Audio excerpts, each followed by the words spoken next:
El ladrillo destrozó mi rostro antes de ver a mi padre. Un segundo antes, yo estaba de pie sobre el concreto agrietado frente a la inmensa mansión de mi familia en San Pedro Garza García.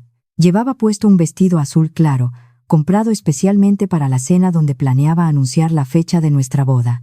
Al segundo siguiente, el mundo entero estalló en un blanco cegador. El sonido no fue fuerte, pero fue repugnante. Fue un crujido húmedo, como el de una rama gruesa partiéndose por la mitad. Luego, una oleada de calor líquido se derramó sobre mi ojo izquierdo. Mis rodillas cedieron mientras los pedazos de ladrillo rojo se esparcían por el suelo como cerámica rota. Alguien gritó con desesperación. Segundos después, me di cuenta de que el grito era mío. Mi prometido, Mateo, me atrapó por la cintura antes de que mi rostro golpeara los escalones de piedra de la entrada. La sangre goteaba sobre su camisa blanca de lino con tanta rapidez que parecía que alguien nos había vaciado una cubeta encima. «Valeria, quédate conmigo». La voz de Mateo sonaba lejana, ahogada por un zumbido agudo y ensordecedor dentro de mi cabeza. Intenté abrir mi ojo izquierdo, pero solo había oscuridad total. Mi ojo derecho apenas lograba enfocar las siluetas borrosas frente a nosotros en el pórtico. Entonces vi a mi madre, Graciela. No estaba horrorizada. No corría hacia mí para ayudarme. Ni siquiera estaba pidiendo auxilio a los sirvientes. Estaba de pie junto a las enormes puertas de caoba, riendo. No era una risa nerviosa ni un grito de pánico. Era una risa genuina. Se cubrió la boca con una mano perfectamente cuidada y negó con la cabeza, como si acabara de presenciar una pequeña travesura sin importancia. «Te lo dije», susurró mi madre entre risitas. Luego miró directamente a Mateo. «Vamos a ver si todavía la ama ahora». Mi padre, Horacio, soltó la otra mitad del ladrillo ensangrentado sobre el césped perfectamente cortado. Su respiración era tranquila, casi satisfecha, con la misma frialdad absoluta que usaba para destruir competidores en su oficina corporativa. «Debiste haber escuchado», murmuró mi padre, acomodándose los puños de su camisa de diseñador. Mateo los miraba fijamente, paralizado. Parecía haber olvidado cómo se suponía que debían comportarse los seres humanos. «¿Qué le acaban de hacer?», gritó con la voz rota. Nadie le respondió. En su lugar, mi hermana menor, Isabela, salió por la puerta principal. Llevaba un maquillaje impecable, un vestido costoso y un peinado perfecto. Isabela no miró mi rostro destrozado. Se veía profundamente irritada, no porque yo estuviera sangrando sobre el concreto, sino porque nuestra pequeña interrupción había arruinado su cena. Se cruzó de brazos y suspiró. Les dije que ella no iba a ceder. Mi madre le acarició el hombro a Isabela y sonrió con superioridad. «Bueno, mi niña, al menos intentamos hacerlo por las buenas». Mateo miraba de un rostro a otro. Su expresión se transformó lentamente de la más pura confusión a una incredulidad desgarradora, y finalmente, a una rabia incontrolable. Me bajó con cuidado hasta apoyarme contra la columna del pórtico. Luego se puso de pie. «Ustedes están completamente dementes», dijo Mateo, apretando los puños. Mi padre sonrió, mostrando los dientes. «No, muchacho», señaló hacia Isabela. «Solo estás saliendo con la hija equivocada». El silencio que siguió fue absoluto. Incluso a través del zumbido en mi cráneo, esas palabras golpearon mucho más fuerte que el ladrillo. Mi padre continuó hablando como si estuviera discutiendo el clima de Monterrey. «Cásate con Isabela». Mateo parpadeó, sacudiendo la cabeza. «¿Qué locura estás diciendo? Me escuchaste perfectamente». Mi madre dio un paso al lado de mi padre y cruzó los brazos, adoptando esa postura de matriarca intocable. «Valeria siempre ha sido un problema. Es difícil, es egoísta». Isabela rodó los ojos de forma dramática. «Llevo años diciéndoles eso, pero nadie me escucha». La sangre rodó hasta mis labios. Tenía un sabor metálico y caliente. Quería gritar, quería maldecirlos a todos, pero en lugar de eso, comencé a toser incontrolablemente. Mateo se arrodilló junto a mí de nuevo. Sus manos temblaban de una forma que nunca antes había visto, mientras presionaba su costoso saco de lino contra mi rostro. «No hables», me suplicó. Su voz se quebró. Miró desesperado hacia las casas vecinas. «Que alguien llame al 911», gritó con todas sus fuerzas. La puerta de la enorme casa de enfrente se abrió lentamente. La anciana señora Garza se quedó congelada en su pórtico. Vio la sangre manchando el concreto. Luego vio a mi padre. Antes de que ella pudiera reaccionar, mi padre le gritó con voz firme y autoritaria: «Es un accidente familiar, Josefina. Todo está bajo control». La mujer dudó por un instante, mirando mi cuerpo tirado en el suelo, pero el miedo al poder de mi familia fue más fuerte. Dio un paso atrás y cerró la puerta. Recuerdo haber pensado: «Por favor, no le creas». Mateo soltó un insulto en voz baja y metió la mano en su bolsillo para sacar su teléfono. Mi padre no se lo permitió. De una patada brutal, le arrancó el teléfono de las manos. El aparato voló por el aire, y la pantalla se hizo añicos contra el pavimento del camino de entrada. «Tú no vas a llamar a nadie», sentenció mi padre. Mateo se puso de pie de un salto y lo empujó con una fuerza tremenda. Mi padre tropezó hacia atrás. Para ser un hombre de más de 60 años, se recuperó con una velocidad sorprendente. Bajó la cabeza y embistió a Mateo como un animal rabioso. Los dos hombres se estrellaron contra los rosales perfectamente podados del jardín. Mi madre no intervino. Isabela no gritó. Simplemente observaron la pelea, casi aburridas, como si todo esto hubiera sido planeado con anticipación en la mesa del comedor. Probé la tierra en mi boca. Mi visión volvió a nublarse por el dolor punzante en mi ojo. Entonces escuché la voz de mi madre, tan calmada que daba escalofríos. «Solo díselo, Horacio». Mi padre logró acorralar a Mateo contra el césped, presionando su antebrazo contra el cuello de mi prometido. «Te vas a casar con Isabela», le exigió entre dientes, apretando más fuerte. «O te largas de esta familia y de esta ciudad para siempre». Mateo logró liberar un brazo y le conectó un golpe directo en la mandíbula a mi padre. «No me voy a casar con tu hija», gritó Mateo, escupiendo sangre. «Ya me voy a casar con Valeria. La amo». Mi padre retrocedió, tocándose el labio partido. Escupió en el pasto y soltó una carcajada seca. «¿Crees que la amas?». Isabela dio un paso al frente, acercándose al jardín. Le sonrió a Mateo. No era una sonrisa coqueta, era una sonrisa calculadora, como la de alguien analizando una transacción comercial. «Lo vas a superar», dijo Isabela con total naturalidad. Mateo la miró con absoluto asco, respirando agitadamente. «No saldría contigo ni aunque fueras la última mujer viva en este maldito mundo». Algo dentro de la mirada de Isabela se rompió. Su arrogancia se transformó en una indignación profunda y auténtica. «¿Elegiste eso?», me señaló con el dedo, mientras yo seguía tirada en mi propia sangre. «La elegiste a ella sobre mí». Sonaba genuinamente ofendida, como si mi simple existencia y la decisión de Mateo fueran un insulto a su derecho divino de tener todo lo que deseara. Mi madre inmediatamente envolvió un brazo alrededor de los hombros de Isabela. «Está bien, mi niña», la consoló.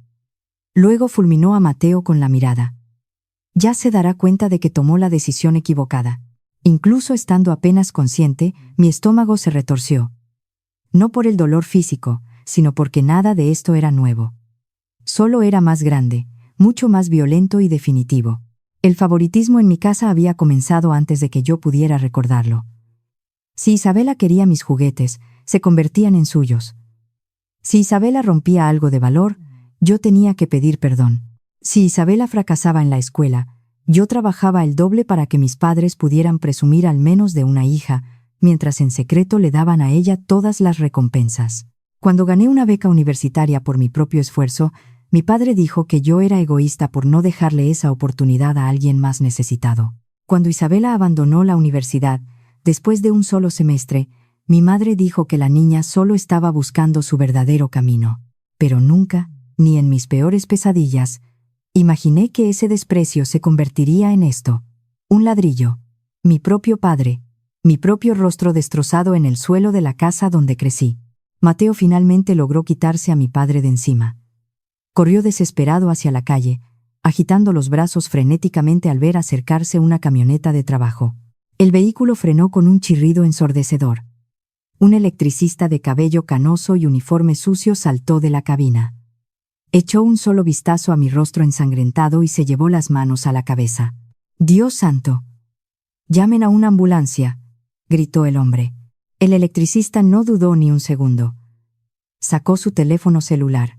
Mi padre dio un paso amenazante hacia él. «Usted no necesita meterse en esto», advirtió mi padre con su habitual tono de intimidación. El hombre lo ignoró por completo y levantó un dedo acusador hacia mi padre. Dé un solo paso más y le diré a la operadora que usted está atacando a otra persona a plena luz del día. Mi padre se congeló. Por primera vez en toda la noche, su máscara de control absoluto pareció resquebrajarse. Miró hacia las ventanas de las casas vecinas. El miedo al qué dirán fue lo único que lo detuvo. Las sirenas llegaron 7 minutos después. Esos 7 minutos se sintieron más largos que los 29 años de mi vida. Los paramédicos me rodearon rápidamente. Uno de ellos encendió una pequeña linterna y apuntó directamente a mi ojo. Otro me preguntó mi nombre en voz alta. Un tercero levantó con cuidado el saco empapado que cubría mi rostro. Nadie habló durante 3 largos segundos. El silencio de los profesionales de la salud fue lo más aterrador de todo. Finalmente, un paramédico susurró a su compañero. Código trauma. Necesitamos cirugía maxilofacial urgente. Esas palabras aterrorizaron a Mateo. Se subió a la ambulancia detrás de mí, ignorando al paramédico que le decía que no había espacio. No me importa, dijo Mateo, apretando mi mano con fuerza. No me voy a mover de su lado. Mientras las puertas de la ambulancia se cerraban, miré por última vez hacia la casa de mis padres. Mi madre tenía su brazo alrededor de Isabela, acariciando su cabello. Mi padre estaba de pie, con las manos entrelazadas detrás de la espalda, su postura impecable y dominante. Ninguno de ellos parecía asustado. Ninguno de ellos parecía sentir una gota de culpa. Se veían simplemente molestos, como si nuestra sangre en su propiedad fuera solo un inconveniente que les había arruinado la velada. Entonces, justo antes de que la ambulancia arrancara, vi algo extraño. Detrás de las pesadas cortinas de la sala principal de mis padres, alguien nos estaba observando. No era mi madre. No era mi padre. No era Isabela. Era un hombre mayor al que nunca había visto en mi vida. En el instante en que nuestras miradas se cruzaron, el anciano levantó lentamente una mano temblorosa y la apoyó contra el cristal. Fue un gesto cargado de dolor, casi como si quisiera advertirme de algo o como si me reconociera. Luego la cortina se cerró de golpe y todo se volvió negro. Cuando la conciencia finalmente regresó a mí, no fue porque abrí los ojos. Fue por el olor. Un olor penetrante antiséptico, a sábanas recién lavadas, a plástico estéril y a algo más. Sangre. Mi propia sangre. Una máquina emitía un pitido constante y rítmico en algún lugar a mi derecha. Cada latido sonaba como si perteneciera al cuerpo de otra persona. Intenté mover mi mano izquierda. Un dolor agudo y punzante se disparó a través de mi hombro y mi cuello de forma tan violenta que dejé escapar un gemido ahogado. Valeria, dijo una voz femenina muy calmada. No te muevas todavía. Forcé mi ojo derecho a abrirse. El mundo apareció en fragmentos borrosos. Luces blancas en el techo. Una cortina médica, un monitor cardíaco. Luego, el rostro de una mujer vestida con uniforme quirúrgico azul se inclinó sobre mí. Soy la doctora Elena Sloan. Estás a salvo. A salvo. La palabra se sentía completamente extraña en mi mente. Mi garganta ardía como si hubiera tragado arena. Mateo. Logré articular apenas. La doctora sonrió con dulzura. Él no se ha movido de este piso desde que llegaron. Las lágrimas nublaron mi visión antes de que pudiera verlo. Un segundo después, Mateo apareció junto a mi cama. Todavía llevaba puesta la misma camisa blanca, ahora arruinada por inmensas manchas oscuras de mi sangre seca. Sus nudillos estaban en carne viva por los golpes, y sus ojos estaban completamente inyectados en sangre, hinchados por el llanto y el agotamiento extremo. Cuando extendió la mano para tomar la mía, dudó por un segundo, casi como si tuviera miedo de que su simple toque pudiera romperme más. Estoy aquí, dijo. Su voz se quebró de nuevo. Te dije que no me iba a ir. Apreté sus dedos con la poca fuerza que me quedaba. No fue mucho, pero fue suficiente para él. Mateo apoyó su frente contra mi mano y comenzó a llorar en silencio. Yo nunca había visto a Mateo llorar. Ni siquiera cuando su abuelo falleció. Ni cuando perdió su primera empresa hace años. Ni siquiera después de sobrevivir a un grave accidente de motocicleta antes de conocernos. Pero verme así en esa cama de hospital, destruida por mi propia familia, había roto algo muy profundo dentro de él. La doctora Elena esperó respetuosamente en silencio antes de volver a hablar. La fractura alrededor de tu hueso orbital izquierdo fue severa, explicó con voz profesional pero empática. Por puro instinto, levanté la mano hacia mi rostro. Sentí vendajes, capas gruesas de gasa. La doctora detuvo mi mano con suavidad. Tuvimos que reconstruir el área dañada. También sufriste una laceración facial profunda que requirió más de 60 puntos de sutura. Mi estómago se encogió. Mi ojo. Logré preguntar con un hilo de voz. Ella hizo una pausa. Esa pequeña pausa me llenó de un terror absoluto. Creemos que tu visión regresará, dijo lentamente. Pero la inflamación actual nos impide conocer la magnitud total del daño en el nervio óptico. ¿Creemos? No sabemos. Esas palabras resonaron en mi cabeza como una condena mucho tiempo después de que ella salió de la habitación. Durante la siguiente hora, las enfermeras entraron y salieron. Medicamentos, preguntas de rutina, signos vitales, manejo del dolor. Todo se mezcló en una pesadilla borrosa. Entonces, la puerta se abrió y entró un oficial de policía. Se presentó como el comandante Cruz. Era un hombre que rozaba los 60 años, con una barba gris impecable y una voz muy suave. A pesar de su placa, nada en él parecía intimidante. Transmitía una autoridad tranquila. Arrastró una silla y se sentó junto a mi cama. Cuando estés lista me gustaría hacerte algunas preguntas. Mateo se puso de pie de inmediato, colocándose frente a mí como un escudo. Me quedo aquí. El comandante Cruz asintió con respeto. No esperaba menos de ti, muchacho. El detective abrió una libreta desgastada y me miró directamente a los ojos. Valeria, ¿tu padre te golpeó intencionalmente con ese ladrillo? No hubo ni un segundo de duda en mi mente. Sí. ¿Hubo amenazas previas? Cerré mi ojo y cientos de recuerdos inundaron mi mente. Mi padre gritándome porque me negué a darle a Isabela la mitad de mi primer sueldo. Mi madre diciéndole a toda nuestra familia extendida que yo le tenía envidia a mi propia hermana. Recordé a Isabela robando mis joyas y de alguna manera convenciendo a todos en la casa de que yo las había perdido por descuidada. Recordé las mañanas de Navidad, donde cada regalo costoso terminaba misteriosamente frente a Isabela, mientras que los míos eran simples necesidades prácticas. Recordé la vez que mi padre me dio una bofetada por aceptar un ascenso en mi trabajo, simplemente porque Isabela había sido rechazada para una pasantía en la misma empresa la semana anterior. Había pasado incontables noches intentando convencerme a mí misma de que tal vez no me odiaban. Tal vez yo estaba imaginando cosas. Tal vez solo era una dinámica familiar difícil. Pero ahora, con mi rostro cosido y mi visión comprometida, ya no quedaba espacio para la negación. Sí, respondí con firmeza. Siempre hubo violencia, pero nunca física hasta hoy. El comandante Cruz escribió en silencio durante varios minutos.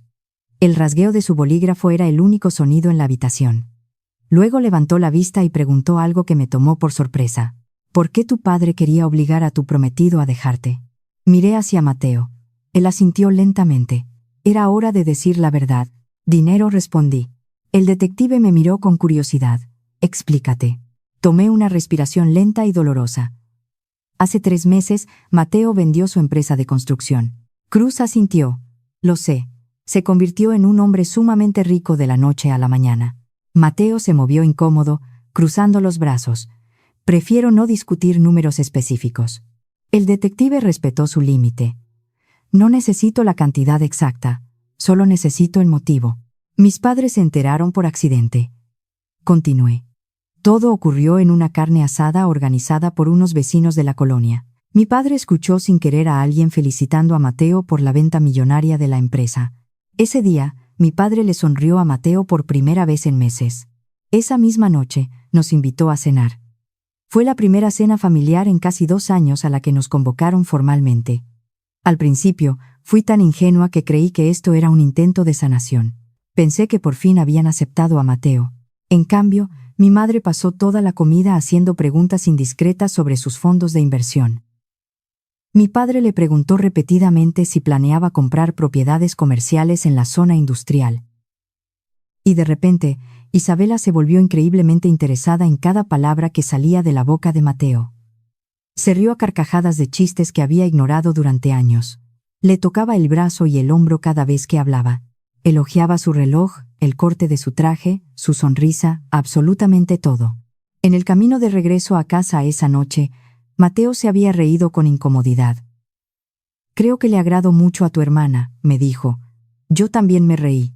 Ninguno de los dos se dio cuenta de lo grave y peligrosa que era la situación. En cuestión de semanas, Isabela comenzó a aparecer en todas partes. En el gimnasio de Mateo, en su cafetería favorita, afuera de su nueva oficina, en su ruta matutina para correr. Siempre por simple coincidencia, hasta que las coincidencias dejaron de ser creíbles. Comenzó a enviarle mensajes de texto. Él la bloqueó. Ella compró un número nuevo. La volvió a bloquear, y ella compró otro. Envió regalos extremadamente caros a su oficina. Mateo los devolvió sin abrirlos. Le envió cartas escritas a mano. Él las quemó. Una tarde, Isabela lo esperó afuera de nuestro departamento. «Yo puedo darte todo lo que ella nunca podrá», le dijo con total descaro. Mateo simplemente la ignoró y pasó de largo. Eso debería haber sido el final del problema. En lugar de detenerse, Isabela fue con mis padres. No les dijo que había sido rechazada. Les dijo que Mateo estaba confundido, que en realidad la amaba a ella pero no sabía cómo dejarme. Mi padre le creyó sin dudarlo. Mi madre afirmó con absoluta convicción que yo había manipulado psicológicamente a Mateo para mantenerlo alejado de mi hermana. A partir de ese día, cada conversación telefónica se convirtió en lo mismo. «Deberías hacerte a un lado. Isabela lo merece más que tú. Estás siendo egoísta. Siempre has querido acaparar todo lo bueno». Eventualmente, dejé de visitarlos. Creí que la distancia enfriaría su obsesión. En cambio, usaron la táctica de invitarnos a una cena de reconciliación. La cena de ayer. La cena que terminó con un ladrillo destrozándome la cara. El comandante Cruz cerró su libreta de golpe. Parecía mucho más enojado que cuando entró.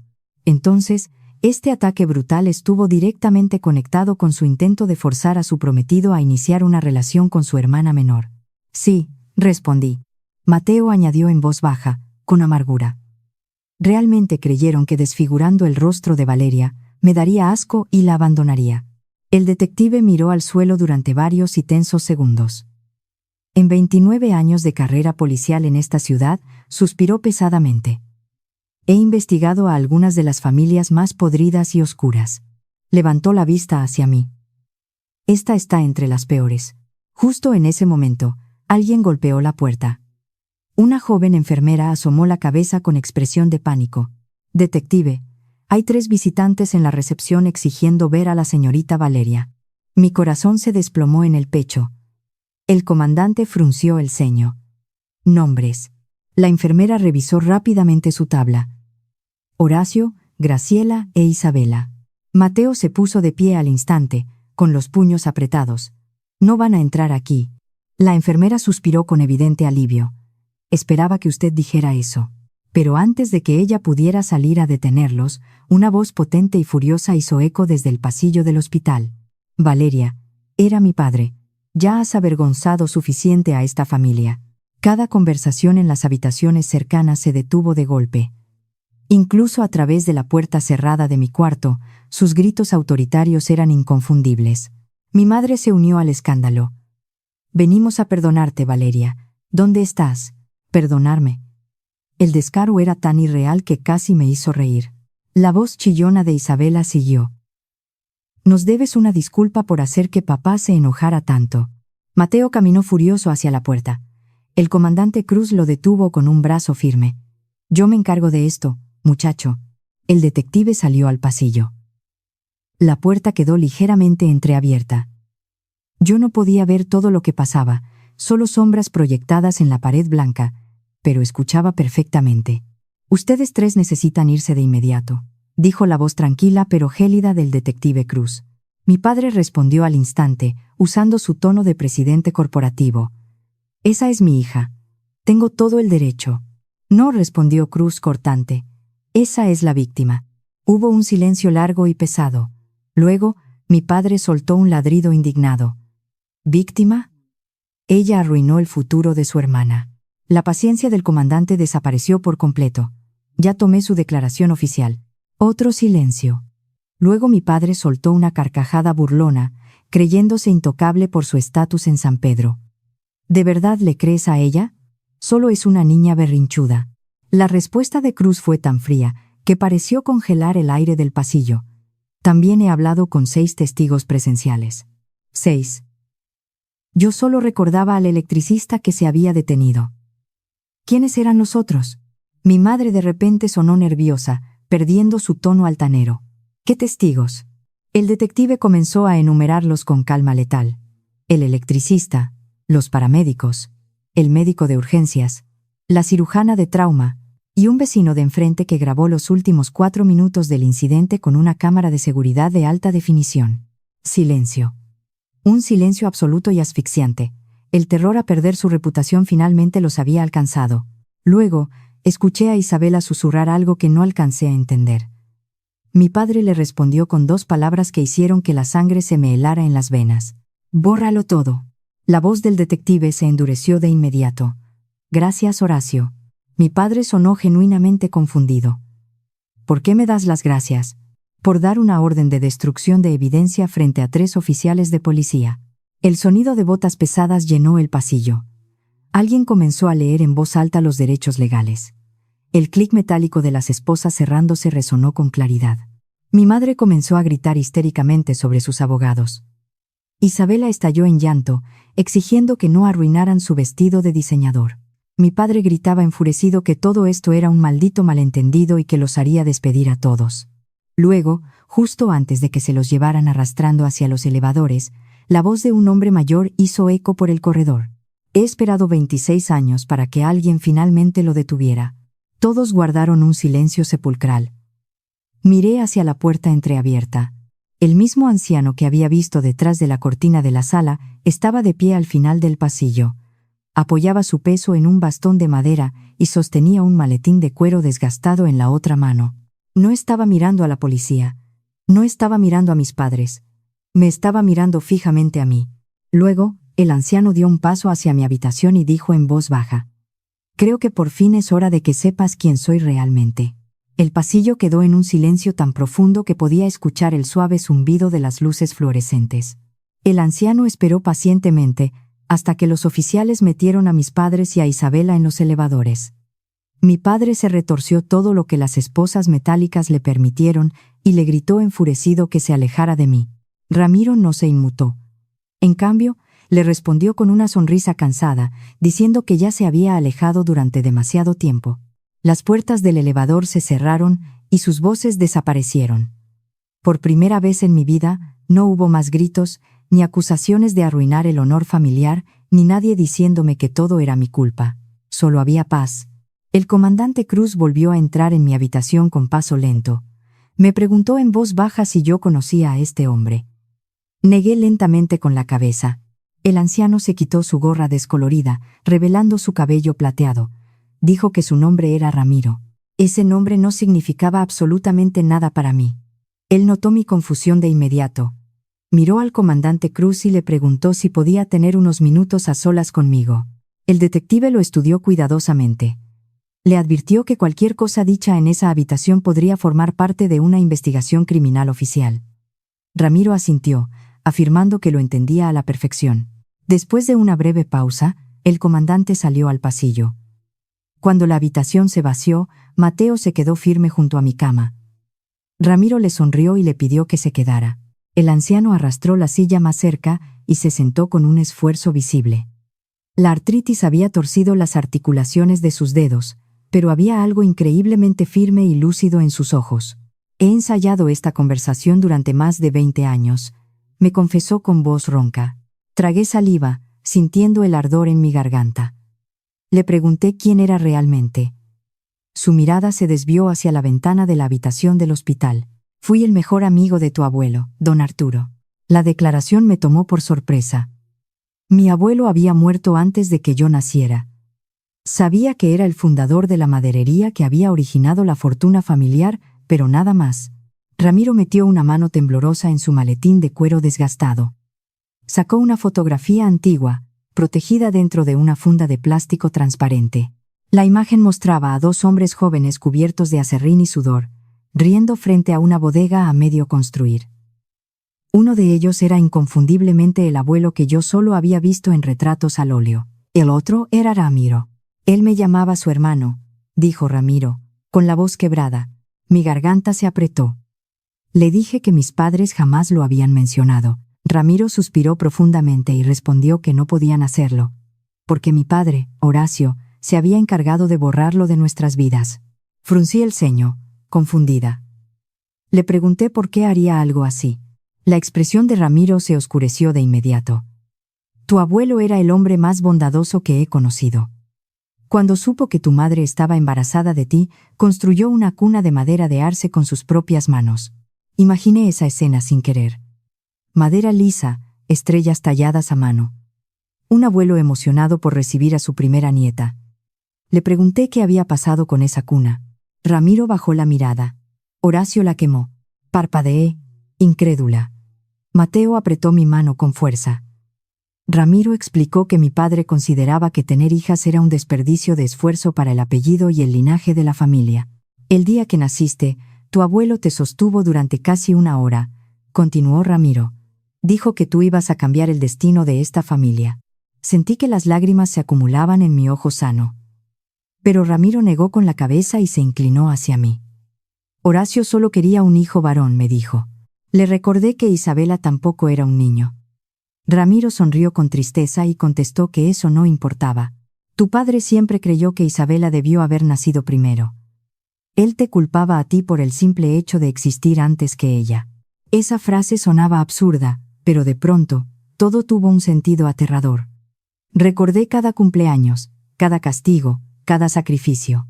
Cada vez que me obligaron a renunciar a algo porque Isabela lo necesitaba más. Cada logro mío que mi familia le atribuía a ella. Cada fracaso de ella que mágicamente se convertía en mi culpa.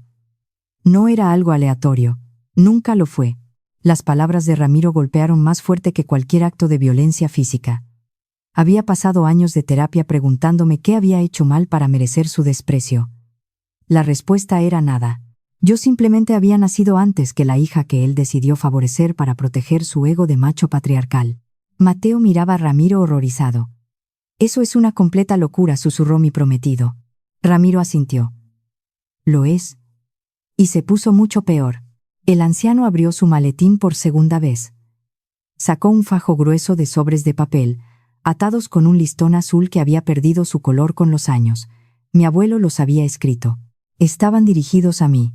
Decían Valeria, con una caligrafía impecable y elegante. Carta tras carta, año tras año. Ramiro tenía los ojos vidriosos. Me explicó que mi abuelo sabía que su corazón estaba fallando. Le pidió a Ramiro que me entregara una carta cada día de mi cumpleaños. Miré el montón de sobres. Le pregunté por qué nunca me los dio. La voz de Ramiro se quebró. Horacio me amenazó. Dijo que si alguna vez te contactaba, me acusaría falsamente de acosar a su familia y usaría a todos sus abogados de San Pedro para meterme a la cárcel. Le creí de inmediato. Esa táctica de intimidación sonaba exactamente como el Horacio corporativo que yo conocía. Así que guardé cada carta, dijo Ramiro, colocando el paquete suavemente sobre mi manta de hospital. Las he cargado conmigo durante 26 años. Toqué el primer sobre con la yema de los dedos. Mi abuelo me había escrito cada año de mi vida sin que yo lo supiera. Él quería que supieras que alguien te amaba genuinamente, antes de que te enseñaran cómo se veía la crueldad, susurró Ramiro. No pude contener los sollozos. Mateo tampoco pudo evitar que un par de lágrimas rodaran por su rostro. Incluso el comandante Cruz, que observaba desde el pasillo, apartó la mirada para darnos privacidad. Después de unos minutos, Ramiro se aclaró la garganta. Hay algo más, dijo. Esta vez sacó una pequeña llave de bronce adherida a una etiqueta de cuero desgastada. Le pregunté qué habría. Una caja de seguridad bancaria, respondió. Tu abuelo la alquiló 6 meses antes de morir, porque dejó de confiar en Horacio. Ramiro puso la llave en la palma de mi mano.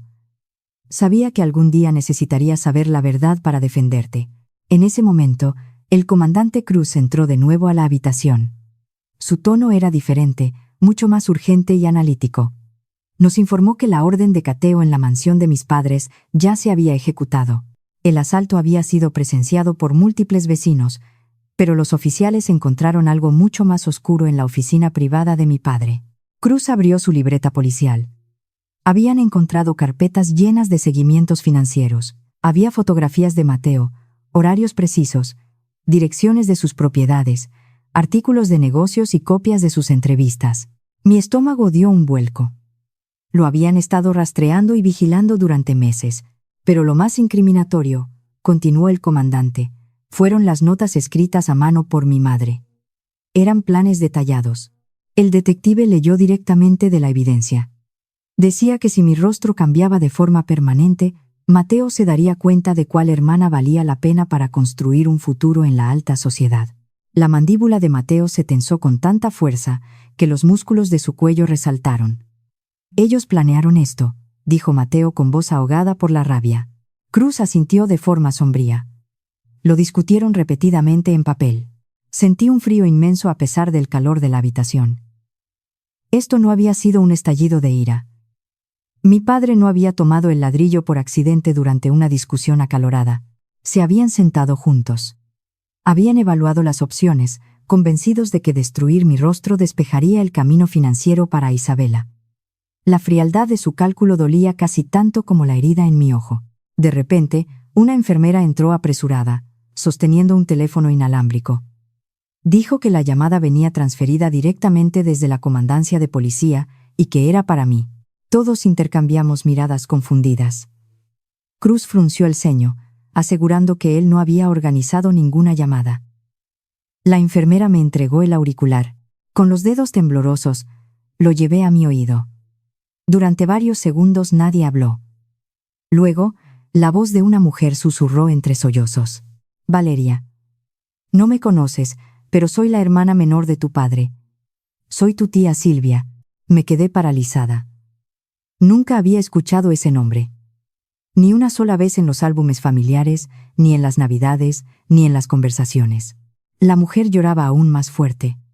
He estado escondiéndome de Horacio durante 24 años, confesó. Mi corazón comenzó a latir con fuerza. Luego ella susurró la frase que desató el final de todo. Lo que Ramiro te dijo es solo la mitad de la verdad, respondí con un hilo de voz. El comandante Cruz tomó una silla, intuyendo que esta llamada sería la pieza central del caso. Silvia explicó que vivía bajo su apellido de casada. Se había mantenido alejada porque mi padre seguía teniendo demasiado poder y contactos en la ciudad, pero al enterarse de su arresto, supo que finalmente era seguro romper el silencio. Le pregunté a qué se refería con la otra mitad de la verdad. Hubo un largo silencio antes de que ella respondiera. Nuestro padre descubrió que Horacio había estado robando dinero de la empresa constructora y de la maderería. Ramiro, que escuchaba a través del altavoz, pareció atónito. Mi padre había estado desfalcando las cuentas de su propio padre durante años. Don Arturo lo perdonó una vez, continuó Silvia, pero volvió a atraparlo. Fue entonces cuando el abuelo reescribió todos sus documentos legales. Le dejó a Horacio la fachada del control de los negocios, pero impuso una cláusula de moralidad absolutamente estricta sobre los activos reales. Le pregunté cuáles eran las condiciones de esa cláusula.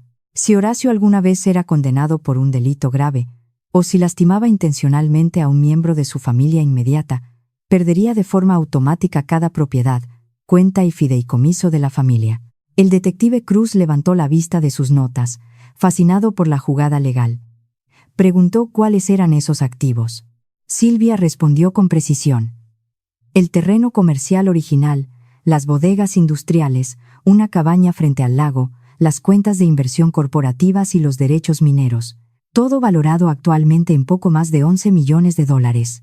La habitación se sumió en un silencio total. Ramiro susurró que don Arturo nunca le había contado esa parte. Pero nuestro padre no confiaba en Horacio en absoluto, añadió Silvia. Creía que Horacio amaba el dinero más que a las personas. Así que construyó una última barrera de seguridad. Mi respiración se volvió superficial. Si Horacio alguna vez cometía violencia física contra su propio hijo o hija, toda esa fortuna millonaria pasaría inmediatamente y sin derecho a apelación a la víctima de ese abuso. Miré el teléfono de la enfermera. Por intentar asegurar el imperio económico para Isabela mediante la violencia, mi padre se había destruido a sí mismo. En el momento exacto en que estrelló ese ladrillo contra mi rostro, mi padre se despojó de absolutamente todo lo que había pasado décadas tratando de acaparar. El comandante Cruz cerró su libreta con una sonrisa de satisfacción profesional. Le dijo a Silvia que necesitaría documentación inmediata. Silvia respondió que las copias certificadas notariadas ya habían sido enviadas a la oficina del fiscal de distrito esa misma mañana. Ella llevaba 24 años esperando este día. Cuando la llamada terminó, nadie celebró en la habitación del hospital. No se sentía como una victoria de lotería. Se sentía como el alivio agotador de entender finalmente por qué mi vida había sido un campo de batalla tan desigual. 2 días después, la hinchazón alrededor de mi ojo comenzó a ceder.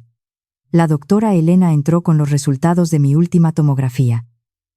Nos dio la mejor noticia posible. El nervio óptico estaba completamente sano. Mi visión se recuperaría con el tiempo. El alivio que me inundó fue imposible de describir. Mateo y yo lloramos abrazados. El proceso legal avanzó de forma implacable y silenciosa. Enfrentados a los múltiples testigos, los videos de seguridad, los documentos de premeditación incautados y la declaración del electricista, mis padres e Isabela se quedaron sin opciones. No hubo un largo juicio mediático. Terminaron aceptando acuerdos de culpabilidad. El juez consideró la abrumadora evidencia y las graves lesiones antes de imponer largas sentencias de prisión. También se emitieron órdenes de protección permanentes y se les obligó a pagar restitución financiera total por todos mis gastos médicos. Los asuntos civiles siguieron su curso. Debido a las cláusulas del fideicomiso que mi abuelo había creado décadas atrás, la propiedad de los activos millonarios se transfirió exactamente como él lo había planeado. No celebré recibir ese dinero. No busqué humillarlos más de lo que ya lo habían hecho ellos mismos. En su lugar, vendí las propiedades comerciales que albergaban la toxicidad de mi padre, pero conservé la cabaña del lago. Devolví el nombre de mi abuelo al edificio principal de la maderería con una simple placa de bronce, honrando al hombre que había construido todo con honestidad. También creé una fundación en su memoria para becar a estudiantes de oficios manuales en Monterrey. No era venganza, era restauración. Ramiro y Silvia asistieron a la ceremonia de inauguración. Ambos lloraron cuando se reveló la placa. Esa misma tarde, al atardecer, Mateo y yo manejamos hasta la cabaña del lago. No había fotógrafos, ni discursos de la alta sociedad, ni anuncios dramáticos. Solo éramos nosotros dos, sentados en el viejo muelle de madera mientras el sol desaparecía detrás del agua. Mateo metió la mano en el bolsillo interno de su chaqueta. Me reí por un breve instante y le dije que si era otro anillo de compromiso, seguía teniendo un pésimo sentido de la oportunidad. Él se echó a reír también. No lo era. En cambio me entregó la primera carta que mi abuelo había escrito. La abrí con cuidado. El papel estaba amarillento por el tiempo, pero la caligrafía seguía firme. Las líneas finales decían que si alguna vez me sentía indeseada, debía recordar que las personas que fracasan en amar revelan su propia oscuridad, no mi valor. Me pedía construir una vida donde se heredara la bondad, no la crueldad. Doblé la carta y miré el lago tranquilo. Durante años, creí que mi familia definía mi valor como persona. Pero nunca lo hicieron. Solo habían revelado el suyo. Mateo deslizó su mano sobre la mía. Me sonrió y me preguntó si todavía quería casarme con él. Miré la cicatriz apenas visible reflejada en el agua, y luego al hombre que se había negado a alejarse de mi lado desde el segundo en que comenzó la pesadilla. Le respondí que nunca estuve preocupada por si él dejaría de amarme. Mateo levantó una ceja, intrigado. Yo sonreí por primera vez en meses, sintiendo el aire fresco en mi rostro. Le dije que solo estaba esperando ver si él todavía iba a hacer bromas tan malas. Se rió con tantas ganas que casi dejó caer una pequeña caja de terciopelo al agua. Esa risa hizo eco en el lago. Sonaba libre, sin presiones, llena de esperanza. Y por primera vez desde el día en que mi padre intentó destruir mi futuro, el sonido del mundo ya no dolía. Sonaba como el brillante comienzo del resto de mi vida.